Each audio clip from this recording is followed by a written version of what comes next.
Kung ang DILG ang tatanungin, posibleng nagtatago umano si dating Congressman Zaldico sa Europa, partikular sa Portugal.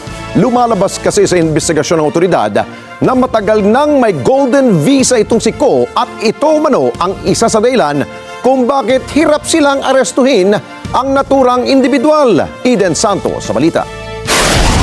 Tila nahihirapan ang administrasyon ni Pangulong Ferdinand Marcos Jr. na agarang maibalik sa Pilipinas si dating Bicol Congressman Zaldico. Sinabi ni Interior and Local Government Secretary John Vic Remulla na hinihinalang nasa Europe si Ko, particular na sa Portugal. He is suspected to have a Portuguese passport acquired so many years ago. Ayun lang ang details.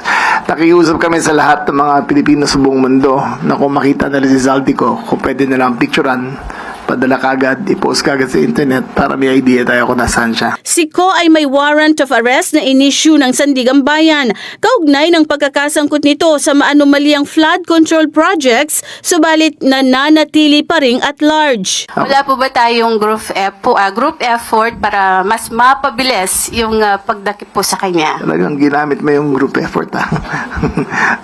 Meron naman. It is a whole of government approach to get Zaldico.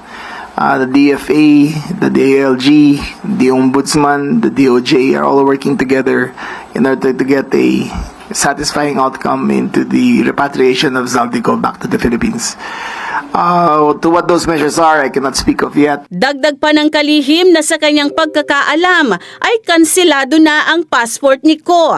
Aminado ito na ang pagkakaroon ng dalawang pasaporte ni Ko ang isa sa mga dahilan kung bakit nagiging komplikado ang paghuli kay Ko. Meron na, pagkaalam ko na-cancel na yung passport niya.